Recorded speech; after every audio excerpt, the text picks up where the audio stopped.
Hey there, welcome to Nourished and Free, the podcast where mental health meets physical health, food guilt gets ghosted, and toxic wellness advice gets roasted. I'm your host, Michelle Yates, registered dietitian, certified health mindset coach, and I have my master's in health psychology.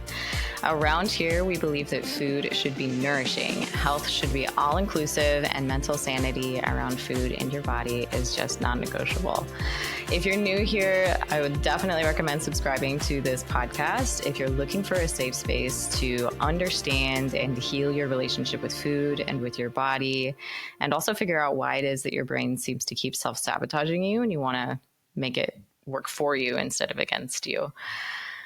Let's get into it. Today's episode is a fun one. Today is the 5-year anniversary of Yates Nutrition, LLC. And I am I don't know if I want to say surprised. I don't know that I'm surprised I made it 5 years. I think I'm just really feeling a lot of pride because, business owners out there will understand that there's just such a grind to having your own business, especially in the first couple of years. I always tell people if I knew how much work it was going to take to get this thing where it's at today, I don't know that I would have done it. But I'm really glad I did because this work is incredibly rewarding. And the reason I do what I do is because I want to help other women. And so on that note, today I want to do something really special and I want to read my survey results with you of Nourished and Free graduates. So women that have worked with me inside of my group coaching program, Nourished and Free. And I sent the survey out last week to anybody who's been graduated for 6 months or more. So it's been a hot minute since they worked with us. And this type of data is so fun for me because I love being able to see love/hate because I'll get to that. I love being able to see if this actually works and if they're actually getting what they came here for. And if, here's the thing with the women that I work with, there's usually this long history of dieting and trying thing after thing after thing. And so by the time they get to me, they've lost a lot of hope. They feel really defeated, discouraged. And the last thing that I want to be is just another thing that they end up finishing and are like, wow, I feel really defeated again, because once again, I'm back to square one. And so this process, not only do I want to make sure that women are getting results while they're working with us, but I always tell people this is really a foundation. It's not necessarily going to get you to point A to point B in 4 months. It's more about laying the foundation for you to get to point Z on your own for the rest of your life. I don't want it to be like you can only be successful while you're working with us. Instead, I want it to set you up for success in the long run, even on your own. Otherwise, in my opinion, why would I do this? Why would I do this work if the results don't last? And if women go right back to where they started, that just feels like I am just another thing. I'm just another scammy, sleazy person trying to take people's money. And that's not at all what I want. So this type of survey is really life-giving for me because I want to be sure, I want to see that what we do together actually lasts. So I'm going to walk you through these survey results and fill you in on what women are saying 6+ months after working with us inside of Nourished and Free. Let's get into it. I want to walk you through what the process looks like of me checking in with clients and measuring their progress, because with most things that are health and wellness oriented, there's usually some element of weight loss involved, right? And for our clients, that's what they're used to, is using the scale to measure their progress. And so when they work with us, especially when it comes to binge eating and disordered eating, we take a weight neutral approach because that's shown in the literature to be the most effective. And I can also just say from clinical and personal experience, it is the most effective when we take the pressure off about losing weight, because that's just stressful. And so we don't measure progress that way. We don't ask women to tell us what they weigh at any point in the process of working with us. And if you're not familiar with how women work with us, I have a program called Nourished and Free. It's a 4-month process. I do have a couple other options that are a shorter timeline, but we typically recommend they do the full 4-month process because change takes time. And we are going through their relationship with food, or examining their body image, or digging into the mindset and beliefs that they have around themselves and health, and especially food. It's a big one. And these things can ultimately be contributing to their disordered relationship with food. So we need to address those things. And it's just so much easier to do that when we're not worried about weight, and we just take that off the table and put it on the back burner. So then how do we measure progress if you're not asking people what they weigh? So one of the ways that I do this is I have women share with us on a scale from 1 to 10 how they would rate their relationship with food.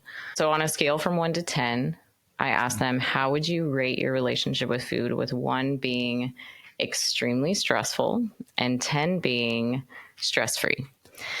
And I will say this is not a perfect measurement. This is trying to take something very qualitative and make it quantitative. And there's a lot of limitations to that. What somebody describes as stress-free might be different than how somebody else would. I'm even looking at this myself and I'm like, you know what? I don't even know how I would respond to this, because I have 5 as neutral, and neutral, you could say that neutral is stress-free. So it's not perfect, right? These are really imperfect things, and this isn't a validated tool by any means, but it is my best attempt at getting some answers on how women are doing and what their progress looks like. So that's the first question. How would you rate your relationship with food on a scale from 1 to 10? Similarly, I ask how you would rate your body image on a scale from 1 to 10. 1 being, I hate my body. 5 being, I feel neutral about it. And then 10 being, I accept it. And I want to make a distinction there. The reason I didn't put 10 as being, I love my body, is because personally in the work that I do, I don't think that's a realistic goal. I focus on body neutrality, getting to a place where you're okay with your body and it is what it is. And it's not so much, I'm obsessed with this and I love all my cellulite and my stretch marks and my rolls, and I never care about what my weight is or how my body looks. Like, that's just not realistic. Who lives that way? And what I find is that when we do make that the goal, then women feel like they are not doing good enough if they don't achieve that. And so then that is discouraging for them, and they ultimately don't continue on in the process of doing body image work. And that's obviously not the goal. So when we make neutrality the goal, it's far more achievable, and it can even be a gateway to getting to a place of feeling more love towards oneself. But it's, like I said, it's not the goal. And then another thing I ask is how many times a week women are binge eating. So with this specific survey that I sent out, I am asking these questions.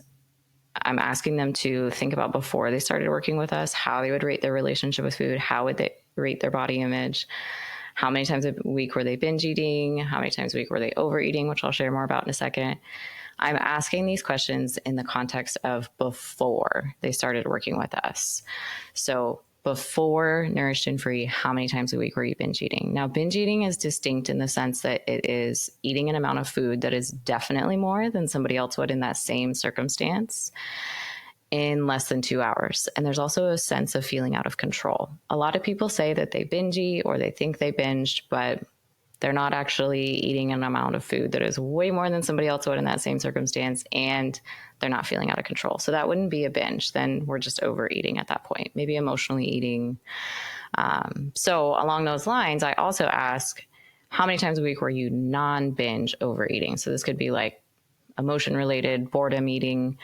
We ate when we didn't need it physically. We knew that it was more than we needed, but we did it anyway. But there wasn't a feeling of loss of control or going into full binge territory.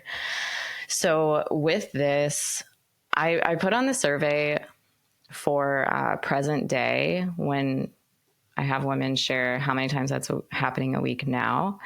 I clarify that it's actually really normal to overeat, and that's not something we need to try and completely avoid for the rest of our lives, because again, I'm trying to be realistic here.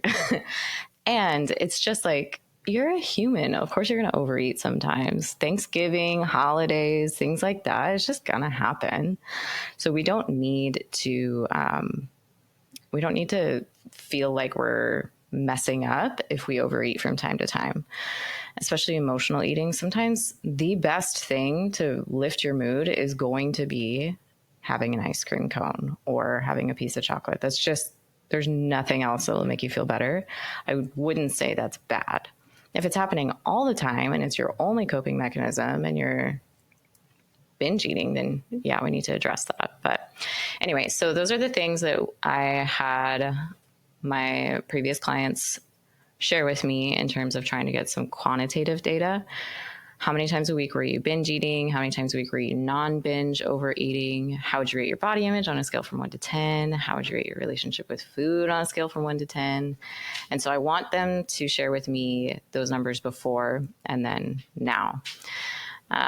Something I've noticed with our clients is that when they first start working with us, they will typically over-report their relationship with food and with their body image, and then under-report the number. Well, that's not necessarily true. They won't under-report the number of times they binge eat, but the relationship with food is usually something that after the fact, they're like, oh, you know what? Now I understand how bad it really was. And we don't usually see that until it's hindsight. So I am enjoying seeing these responses now because I feel like they're more true to the reality. And then I also asked our clients on this survey if they completed all of the modules. If they, yes, completed all of them. There's 12 core modules associated with Nourished and Free. I have additional modules that are called the bonus vault, that are in what's called the bonus vault. But those aren't necessarily, they're kind of like, oh, if you relate to this topic, then here's a deep dive into it. Or if you have this specific question, here's a deep dive into that. But it's not part of the core curriculum. So I asked them if they did complete all of the 12 core curriculum modules. The answers that they could have wrote was yes, all of them, most of them, a few of them, or none of them. And then I asked them if they ever revisit the modules. So for our members that signed up before I created the different tiers of options, they got lifetime access to the modules. And then now our clients who sign up for the all-in option get that lifetime access. So, yes, I want to know, are we actually going back to them? Are we revisiting? It's interesting to see. And then I asked them those same questions about now, relationship with food, body image, how many times a week are you binging and non-binge overeating? I also asked them, have you noticed any changes in your physical health since finishing Nourished and Free? For example, if your A1C has gone down, you're stronger in the gym, my weight has become healthy for me. Notice that I say healthy for me. And that's really the only time I'm ever asking my clients about their weight. And then I ask what kind of takeaways or aha moments did they have from Nourished and Free? Do they feel like they've been able to apply what they learned into their life? If yes, can they give some examples? If no, please share why they think that is. What are some things they're proud of as as a result of accomplishing Nourished and Free? Or I'm sorry, what are some things they are proud of accomplishing as a result of Nourished and Free? What are some things they notice in their everyday life that used to feel impossible or unheard of before Nourished and Free? So those are the questions that we asked. Are you ready to see the answers? Let's get into the results. I have hidden any names and emails to keep this information private to my beautiful, wonderful clients. And we have got 43 responses, which is awesome. Very excited to go through this. So one of the things that I wanted to see was how many months has it been since this person who filled out the survey reached out. So if anybody's looking at my screen over here on this left-hand column, is going to show how many months ago it's been since they stopped working with us. Not since they started, but since they stopped. So that's how much time they've had on their own. That's in months. So let's see here. I also just want to disclose I did offer a $10 gift card to anybody that completed the survey. I really wanted this data, so I was happy to pay them for their time. Some of them, though, did tell me not to send them a gift card, and that was very kind of them. Okay, so what I want to do is I want to look at our averages of that quantitative data. So if we're looking at the average rating of their relationship with food before starting, and this is for everybody who responded, regardless of how many modules they did or if they still revisit modules, their average relationship with food was a 2 out of 10. Not surprising. That's why they're coming to us in the first place, is because they feel like it's terrible. Their relationship with food now, so that could be, I mean, if we're looking at months since they've been on their own, that could be 18 months later. I've got somebody with 44 months, 45 months later, 25. I mean, we're anywhere from, what's our lowest number? I think 8 months. Yeah, 7 months is the lowest that we've got. So the range is 7 up to 45 months of being on their own.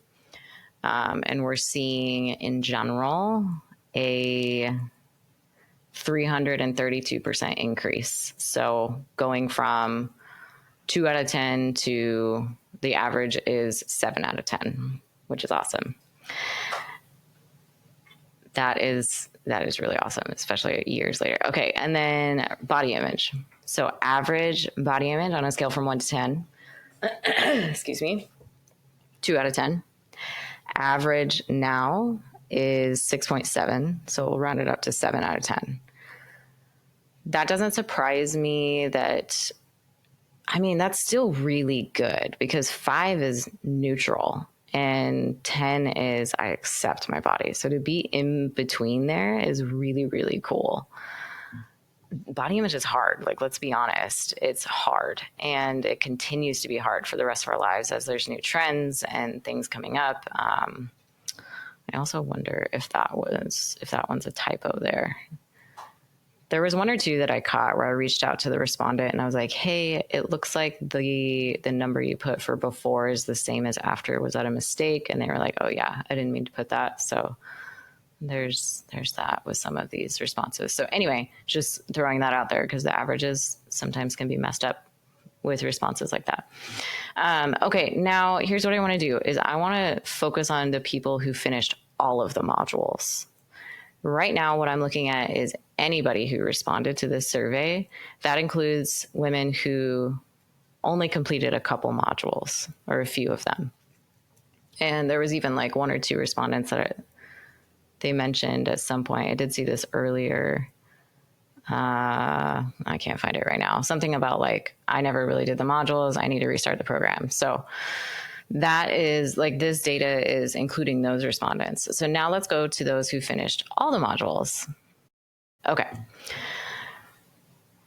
Our data for those who finished all modules. Average relationship with food before starting was 2. And the average after, if we're rounding up, 7.7. So rounding up 8 out of 10, which is amazing. Body image before starting, average was 2 out of 10. And the average when currently now present day is 7.5 out of 10. So about the same as we saw.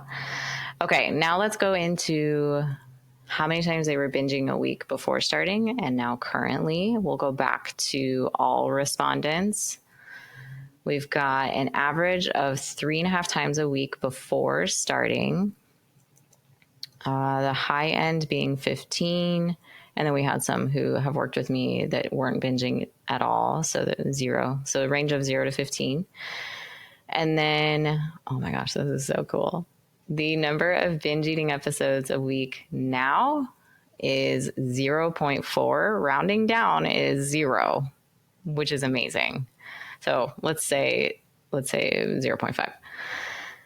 That is for everybody that's gone through this process. If we go to those who finished all the modules, the average number of binge eating episodes a week was 3.2, and it is now 0.2. That is just wild. That is a 92% decrease in binge eating. which is something that the reason this lights me up so much is because the women we work with feel so discouraged and so hopeless and like they're never going to be able to stop.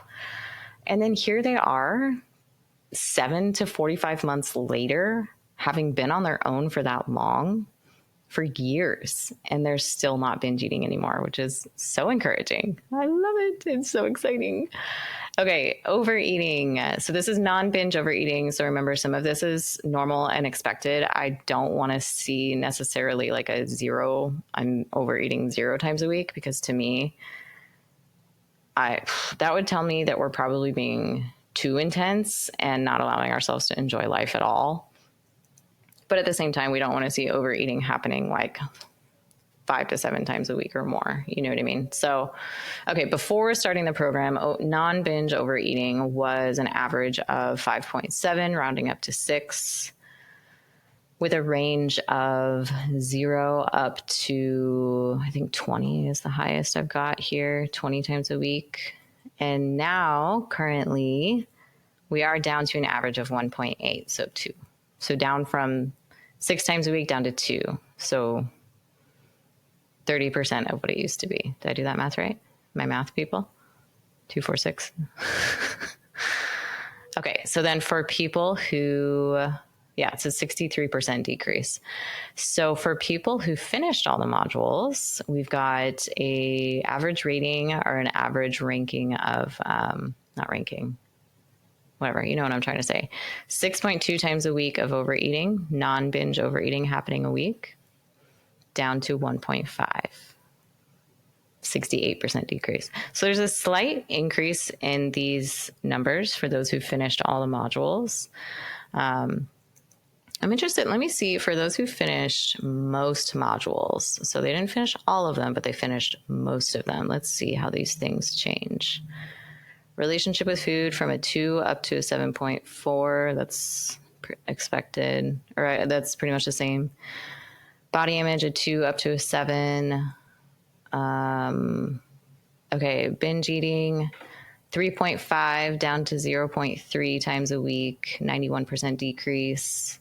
Non-binge overeating was a 5.9, so 6 times a week, down to 1.6, so 2 times a week. So it's about the same.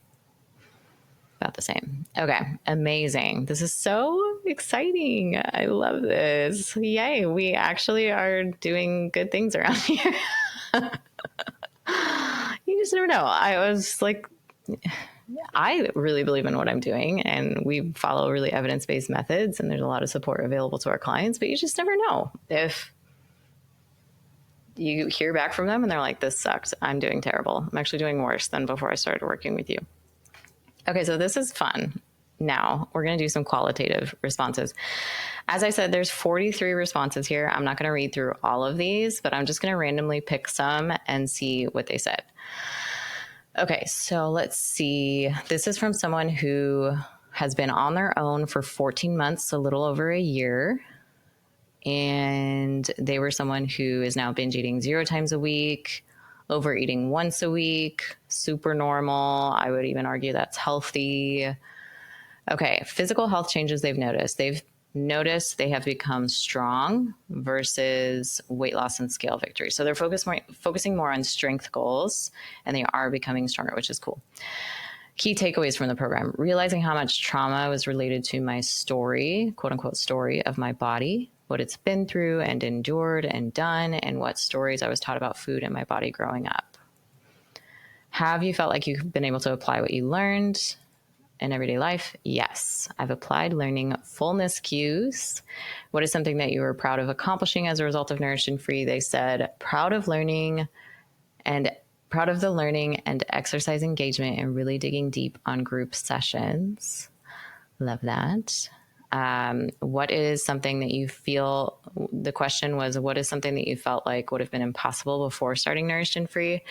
And this person said, I wear a 2-piece swimsuit. I embrace stretch marks, muscle growth, and fueling versus depriving. That's awesome. I think I've got time for 2 more. Then I've got to hop into a team meeting. Okay, let's do, this one is from someone who's been on their own for 45 months. So that's 12, 16, 24, 36. almost 4 years, right? Almost 4 years. Okay. So their relationship with food went from a 2. Now they say it's an 8 out of 10. Their body image was a 2. Now they say it's a 9 out of 10. So that's cool. Binge eating was 5 times a week before. Now, even 4 years later, 0 times a week. Overeating was 5 times a week. Now 2 times a week. And then let's see, physical health changes. My weight was boomeranging. And after finishing Nourished and Free, I lost about 20 pounds and never regained it. Holy cow. That's understandable if they were binge eating 5 times a week and now 0. This is what, like, the thing about taking a weight neutral approach is that it helps you actually really address the behaviors that were contributing to weight gain if you have excessive weight on you. Not everybody does who struggles with binge eating, by the way. And our perception of what we think is excess weight is usually like our threshold is a lot lower than it really is clinically. So anyway, when we actually address the behaviors that are contributing to that excess weight gain, then, and we do it without this pressure of weight and stepping on the scale every day, it's really cool to see how, okay, we actually address that behavior. Now we were able to lose weight and never regain it, which is really, really cool. Okay, key takeaways. Food is amoral. So there's no moral compass associated to food anymore. Think about your feelings and deal with them rather than eating them. Ooh, love that. Okay, have you been able to apply what you learned? Yes, I don't judge myself for putting processed food in my shopping basket, but also I try to think about how food will make me feel and choose something according to that. Oh, I love that. So good. What is something that you're proud of accomplishing as a result of Nourished and Free? Super proud that I jumped off the weight loss roller coaster. While my weight slightly fluctuates like everyone else these days, I no longer deal with losing and then gaining it back and more, and then losing and then gaining. So cool. Okay, anything that they thought would be impossible before starting that they now experience. This respondent said, yes, cookies go stale, ice cream gets frostbite. There are days I realize I don't want dessert and I'm happy to pass on it. Amazing. So cool. Okay, let me pick one more. Let's do someone that's been about 2 years. Okay, so it's been about 2 years since this person's been on their own. They went from a 2 to an 8 in their relationship with food, a 2 to a 9 in their body image. This was somebody who was not experiencing binge eating, so they put binge eating as a 0 for before they started and currently. But they were non-binge overeating. So they were overeating 4 times a week, now 0 times a week. Let's see, what physical health changes have they noticed? This respondent said, I started a fitness program and lost weight healthily. Something that I really love about our process is that we want to help our clients create a healthy relationship with fitness as well. Not only should you have a healthy relationship with food and your body, but also exercise. It should be something that you enjoy and that you do out of a desire to care for yourself, not something that you do to punish yourself or meet some ridiculous standard. So I love when I see that my clients are engaging in fitness and exercise in a healthy way. And then they have, healthy body composition changes too, that when we do it in this way, it's sustainable. Okay, key takeaways. Any aha moments? Definitely refer back to the healthy relationship with food statements. I can have this whenever I want. Also, biggest win was accepting my body at its heaviest, so I don't feel a fear of weight gain at a lower, more comfortable weight. That's really cool. Not only did they lose weight healthfully, but now they don't fear if they were to gain it. That's incredible, actually, because I could go on and on about this, but when we fear weight gain, it can actually set us up for going right back into that cycle, because now we've got all these negative feelings and we want relief from those negative feelings. So maybe we turn to food. I could go on and on, but I won't. Knowing I prefer to be at this weight, but don't need to be. That's so cool. Okay. Have you been able to apply what you learned? Yes. Balanced relationship with fun foods and healthy foods. What is something that you're proud of accomplishing? Definitely improved body image and ways to navigate changes in my body without severe anxiety. What is something that felt impossible? I am less anxious about food choices and trying to eat the perfect diet. I am more interested in sustainability. And then all that, the rest of that is more for us. So love it. Okay, this is so encouraging. I'll share more on my feed about specific stories and specific things that I want to pull out and highlight. But I just want to say, if you're a client of mine and you filled this out, thank you so much for doing this. It is incredibly helpful to me and my business as a healthcare professional. I want to see this data. I want to be sure what we're doing is really working. And the overwhelming response is that it is. And we're having a 2% decrease in binge eating and a 400% increase in relationship with food and a 400% increase in relationship with body. So relationship with food is increasing by 4 times. Body image is increasing by 4 times as well. So cool. So cool. Not going to lie. This really brought life to me and made me super excited about my 5-year anniversary today of Yates Nutrition, and made me feel like, okay, wow, it's all been worth it. So thank you to everybody that filled this out. And if you haven't and you'd still like to give me your information or your data, I would really appreciate it.